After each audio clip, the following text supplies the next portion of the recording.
Warsaw Jewish Radio przedstawia Poznajmy się. Rabin Tyson Herberger. Rabin Tyson Herberger otrzymał ordynację rabinacką w roku 2010.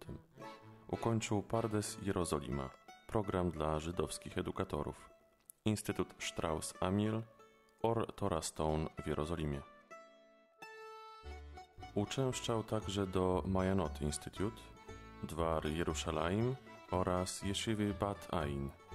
Jest absolwentem Hebrew College, gdzie ukończył edukację żydowską, oraz Uniwersytetu Ben Guriona w Berszewie. Do tej pory rabin Herberger pracował w gminie żydowskiej w Oslo w Norwegii. Ponadto rabin posiada doświadczenie jako nauczyciel oraz edukator.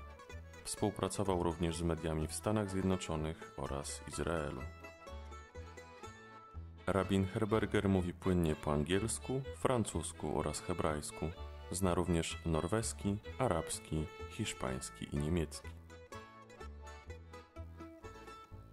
Warszawa, 11 czerwca 2012 roku. Kim jestem? Who am I?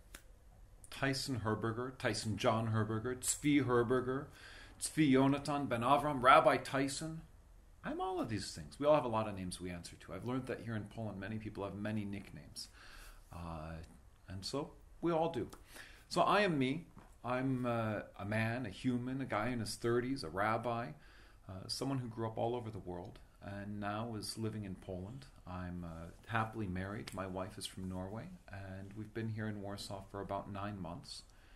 And I'm someone who looks to find meaning in life, looks to get the most out of life, enjoys nature, and enjoys trying to find out what the whole purpose of this existence is, as if we can ever figure that out, but I think we can get closer. Co w codziennym życiu daje mi najwięcej radości? Well, some of you know me know that I really enjoy a good cup of coffee. I enjoy a whiskey. I like good, simple foods. Sunny days. Today is not so sunny, but I love being outdoors amongst the trees, hearing the birds sing, good music.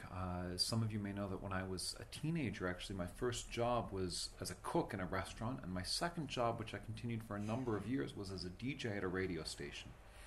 And I love music. I love helping people find meaning in things and helping people understand things. When I see that light pop on, I get it. That is wonderful and gives me pleasure and happiness. I enjoy curling up with a good book at the beginning of the day, the end of the day, or anywhere in between.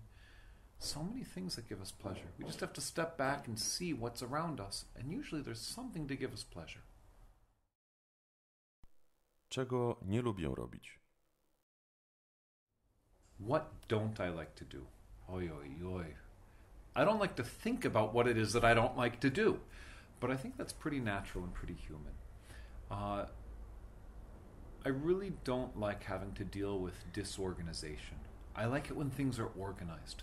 I like it when things are on time, when things can be planned in advance.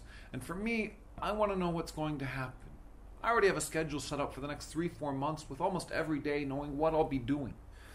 And so I like that to be organized. I don't like to deal in total chaos. I like to create order. I don't like to do dishes. I don't particularly like scrubbing or cleaning, though there is a good satisfaction when you finish the job. I used to grow up like to go sailing a lot, and we go out on the sailboat. And if any of you have boats, you know that a big part of having a sailboat is not just going sailing, but it's also, you have to sand down the teak, you have to oil it, you have to get the wood in order, clean the boat. And I didn't really like that. But there is a sense of reward when we finish it. I don't like when I have two conflicting values, and I hold both dearly, and yet they're mutually exclusive.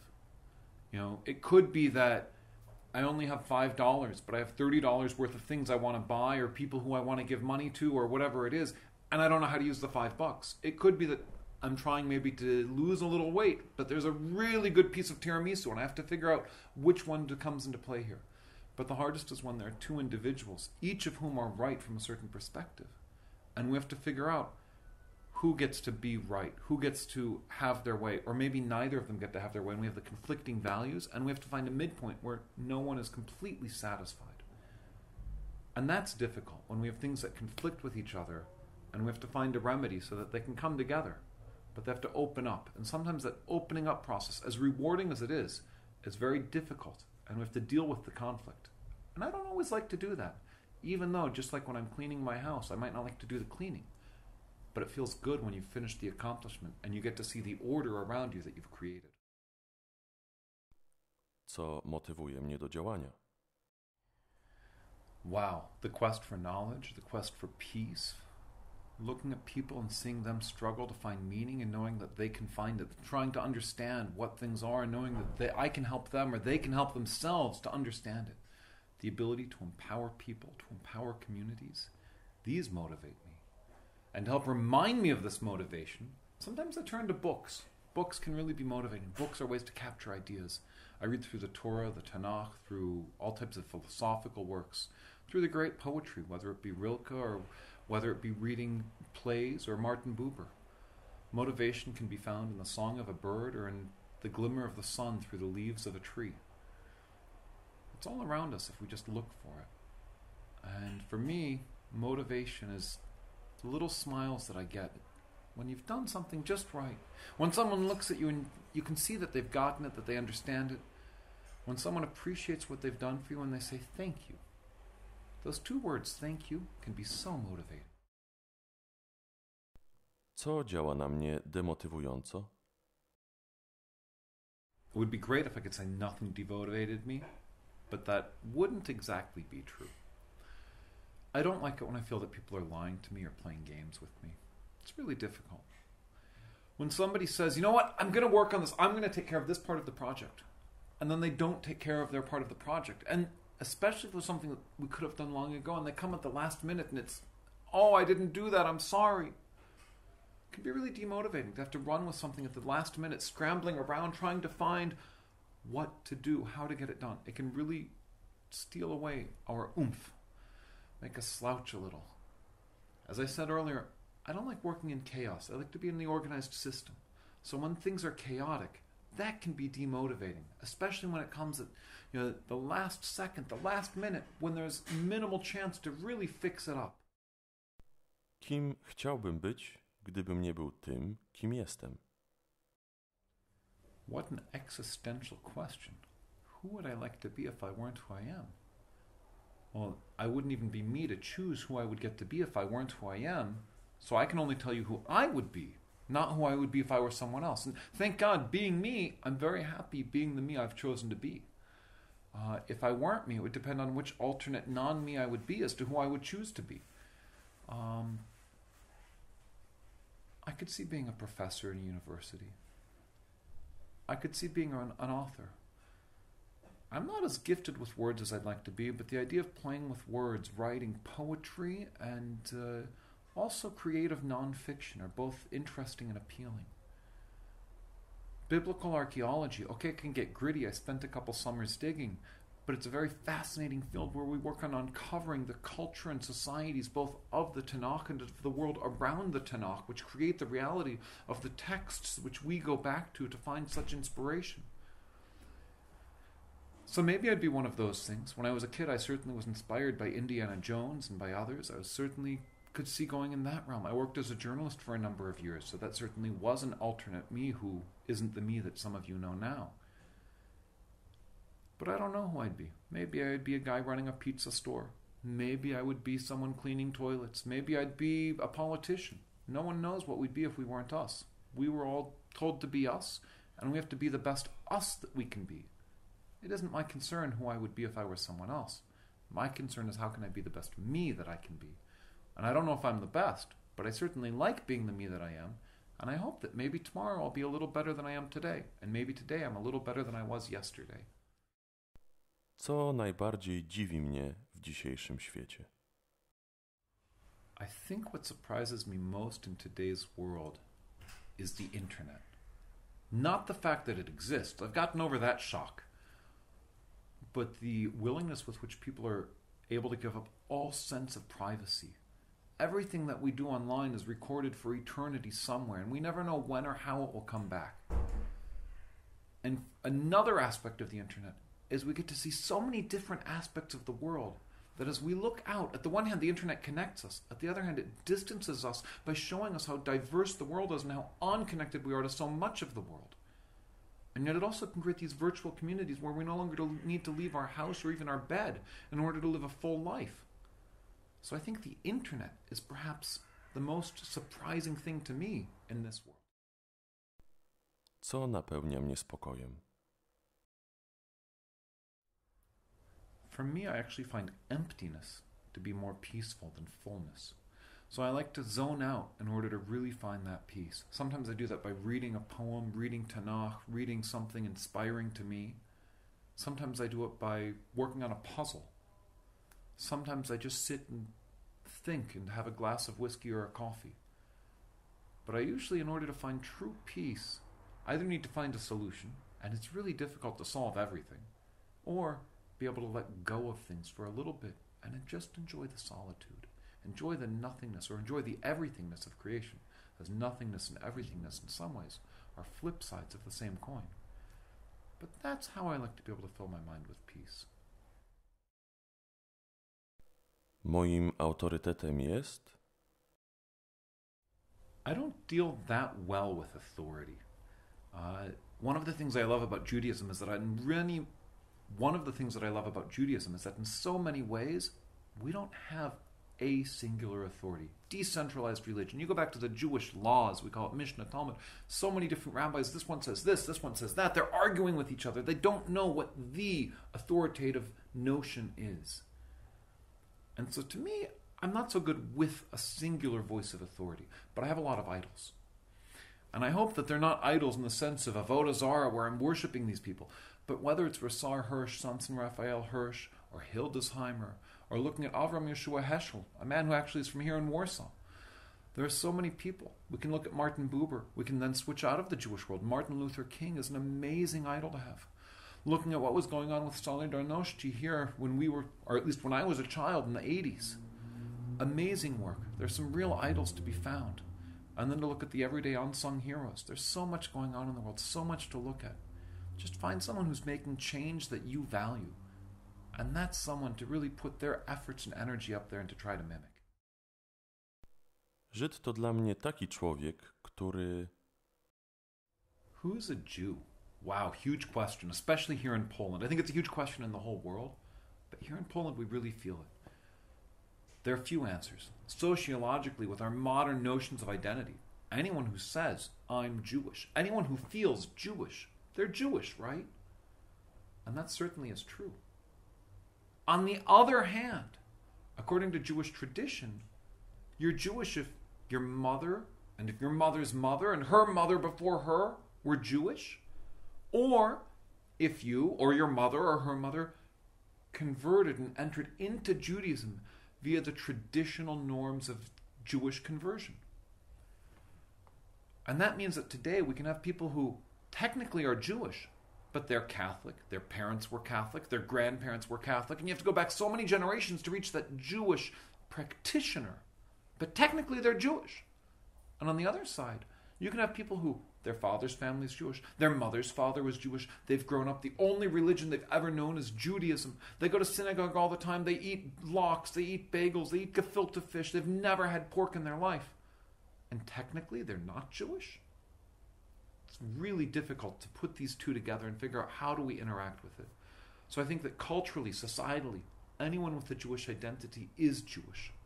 But from a ritualistic Jewish sense of it, only those who've either converted or who have the Jewish mother are Jewish. And one of the greatest challenges that we have in the Jewish world today is how to bridge these two different notions of Judaism and maybe find if there's some way to bring them together. And I don't know how to do that. I can certainly encourage those who are in the greater Jewish fold and not in the technical Jewish fold to come more towards being technically Jewish and to encourage the exploration of conversion. And I can explore those Catholics with Jewish roots to explore not only being technically Jewish, but to explore their Jewish culture and heritage and to start maybe practicing Judaism. But it's a really tough question. Who's Jewish? So to me, anyone who says, hey, I'm Jewish, they're Jewish. But that doesn't mean that they can get buried in the Jewish graveyard. That doesn't mean that we can count them in the prayer quorum. But but I certainly can't be the one to tell someone whose sole religious identity is Judaism, sorry, you're not Jewish. Because that also isn't true. Those people are also Jewish. Judaizm jest dla mnie. For me, Judaism is one of the ways that we can live our lives. It's a way to unravel the mystery of life, to put meaning into life. Judaism is the Torah, both in the limited, finite sense of the 5 books of Moses, and Judaism is the Torah in the greater sense of all of Jewish literature. And Judaism is the Torah in the greater sense of all of God's creation. And when we study how God created the world, meaning when we study physics or biology, if we encounter it with the mind of, I'm on studying the creation of the world, I'm interacting with existence as we know it, we're studying Torah and we're engaged in Judaism, even when you're working on mathematics or in studying the beauty of literature. So Judaism to me is so many things, because Judaism comes from a world when religion did not just mean what do you do on Sundays and what are your ritualistic practices. If you've studied Judaism, you know it's also about when someone says hello to you. Jewish law, halakha, says you have to say hello back to them. Judaism is about a way of life. It's about an entire culture and civilization. And thus Judaism for me is how we interact with the entire universe, both the internal universe of our own personal souls and the external universe of everyone and everything else that's out there. Judaizm w Polsce za rok, za 5 lat, za 20 lat. The future of Polish Jewry. I'm a foreigner. I'm living here now. And, you know, if you guys want to have me here, and if I'm enjoying it, I really hope the trip lasts, and maybe I'll get to be here and have the honor of still serving in this community in another 20 years. But I am serving this community, and this isn't a question for me. This is a question for all of you. What do you want Judaism in Poland to be in another year, 5 years, or 20 years? Sit back, think about it. Go with your friends and write it down, talk about it, argue about it. Do we want to create the world's greatest Jewish studies programs? Do we want to bring Jews from all over the world together to study in Krakow, which once was, and if we want, we can perhaps rebuild it as a great center of Jewish learning? Do we want there to be an amazing Yiddish program where people are coming from all over Poland and all over the world to come and to see, where was I.L. Peretz? Where was Shalom Aleichem? Where did these stories come from? Let's go visit the shtetl. When we read the stories about the Jews on the train, let's go see the train tracks. This is up to us to decide what is our Jewish community. Do we want to have Jewish schools? Do we want to have kosher restaurants? Do we want to have nouveau cuisine with Jewish inspiration that's totally not kosher, where we have gefilte fish with a ham sauce and where we're making gefilte fish out of shredded shrimp? That might not be my vision of the future of Polish Jewry, but it's up to us to decide what Polish Jewry do we want. Do we want it to be engaging and open to everyone? Do we want it to be closed and narrow-minded? Do we want to serve as an address for the non-Jews in our midst, the non-Jewish Poles, to be able to look to us and say, oh, this is a part of our heritage? Or do we want to say, look, we're Jewish and we really appreciate all of your love and attention, but please quit coming to videotape every event we do. Quit making every single time we do this or that into a major news event. We're living our lives. Let us live our lives. We, and by that I really mean you, because I'm only here to serve you. You have to decide, what do you want this vision to be? Do we want all the Jews who are young and religious to leave the country? Or do we want to create a space for them? Do we want to create a space for atheist Jews? Do we want everyone to come together in one synagogue and have it be that that synagogue offers the space for Jews of all different stripes to come together? Or do we want a fracturing of many different synagogues? Do we want a common community or different communities? What do we want? Do we want it to be a synagogue-based community, or do we want, in Krakow they have a JCC-based community? Do we want it to be based on Hebrew language, on Yiddish? So many questions, so many answers. I don't have the right to decide. I'm here to implement the decisions that you guys come up with. You have an obligation to think, what do you want this to be? Judaism in Poland is so rich, can be so much. We have the potential not only to serve the entire Polish Jewish community, but also to serve the Polish non-Jewish community who are interested in knowing about Judaism and this missing part of Polish culture, and also to serve the global Jewish community who are interested in knowing about Polish Judaism. And we can choose to rise to the occasion to serve any or all of these target groups, or we can shirk our responsibilities. But that's up to you guys, and you have to create the vision for how you want to do it. Co to znaczy być dobrym człowiekiem? To be a good man. Well, I would say to be a good person. Pretty simple. Hillel said it very clearly. Don't do to other people what you don't want them to do to yourself. That's what Rabbi Hillel said when someone came and said, can you explain the essence of Judaism? And I think this is the essence of how to be a mensch. Because I think in many ways Judaism is about how to be a mensch. Yeah, if you're a good person, it's great if you're also thinking about what you're doing and why you're doing it, if it's meaningful and premeditated. But the real essence, don't hurt other people. Do to them what you want them to do to you. And at very least, don't do to them what you don't want them to do to you. If you can live by that rule, and it's harder than it sounds, but then you're, at least if you're struggling to live with that rule, you're struggling to be a good person. Gdybym miał nieograniczoną moc, co zmieniłbym na świecie? It's probably a good thing I don't have unlimited power, because the world's pretty good as it is.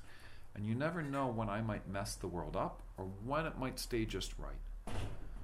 If I did have unlimited power, if I were to change the world, and I'd love to end disease, I'd love to end suffering, I'd love to end hunger, I'd love to make it that we all get along with each other.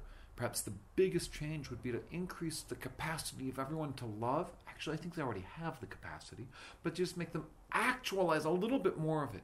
And if they did that, we might already, just from that little change, have less hunger, have less hatred, have less prejudice, have more, not tolerance, but respect and acceptance.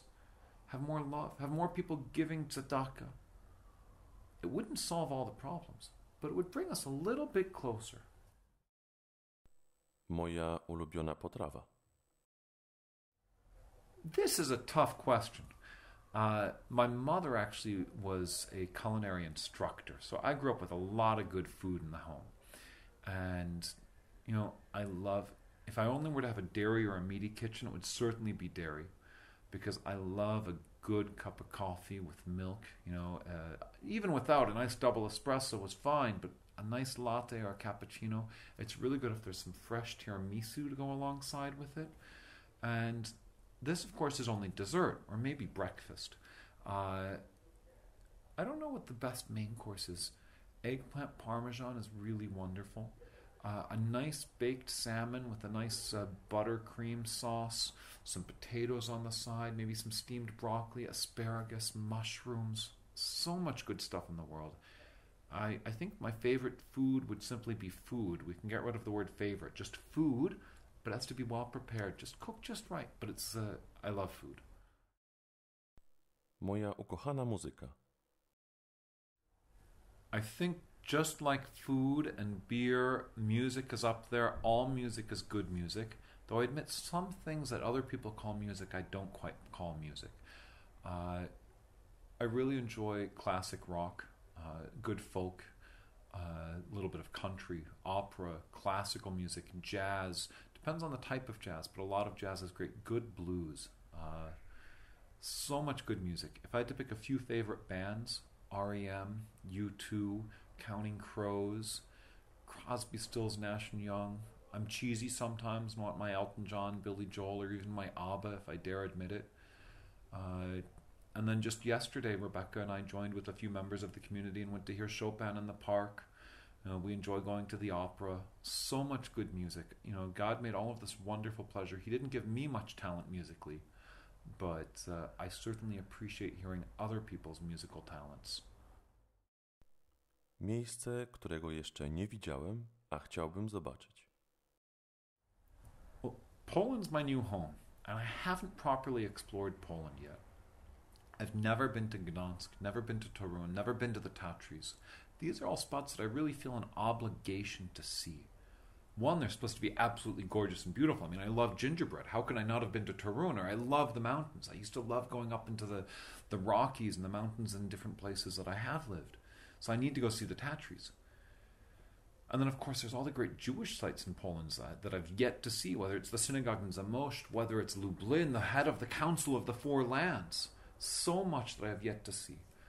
If we broaden the horizon beyond Poland, I've never been to Rome. And Rome is a seat of such culture for the Mediterranean basin, for Europe.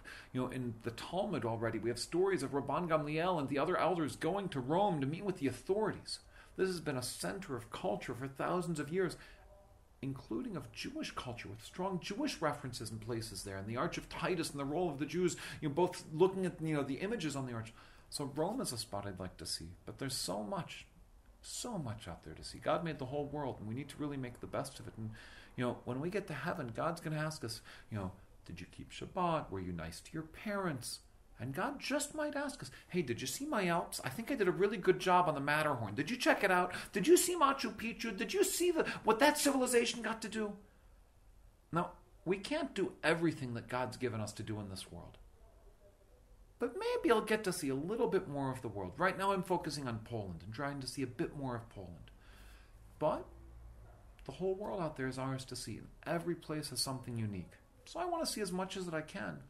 But I also want to get the depth, not just the breadth. So we'll see how much I get to. For now, Poland is where I'm concentrating my efforts. Mój sposób na spędzenie wolnego czasu. I didn't know free time existed when you were a rabbi. But I love cooking. I love hosting Shabbat meals. I love learning, reading books. I think that's how you get to be a rabbi, is being geeky and reading a lot of books. And as you've gathered, I like to travel and see things. I like listening to music.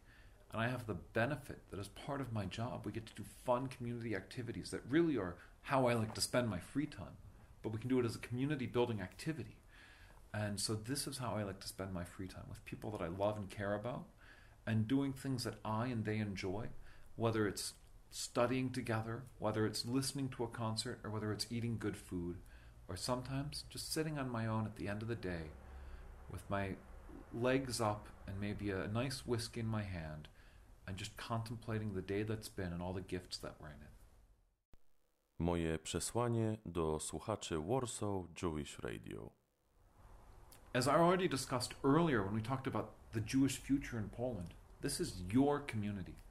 And I know that Maciek is happy for this to also be your radio station. So take ownership of your community. Get involved. Whether it's in synagogue and studying Hebrew and going to the Shore Foundation and the JCC, whether it's studying at the university, or maybe there's a field that you're really an expert on, and you know what? You could put together a 15-minute or a 45-minute presentation, and you could share that with the world. You can give a class at one of these spots. Maybe you could even let that class be recorded and be put up on Warsaw Jewish Radio.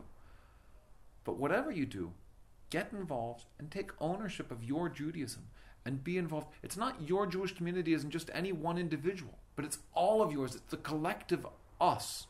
We own the Jewish community. So claim your part. Take your responsibility. It's not just the benefits. It's also the responsibility of giving to the community and getting from the community and making it a thriving and active place. And that's just what Warsaw Jewish Radio is working to do, is to help make it thriving and active. And you too can do your part, whatever part that may be. But think about it and get involved and do it. Poznajmy się. Gość Rabin Tyson Herberger. Pomysł i realizacja Maciej Szczukowski.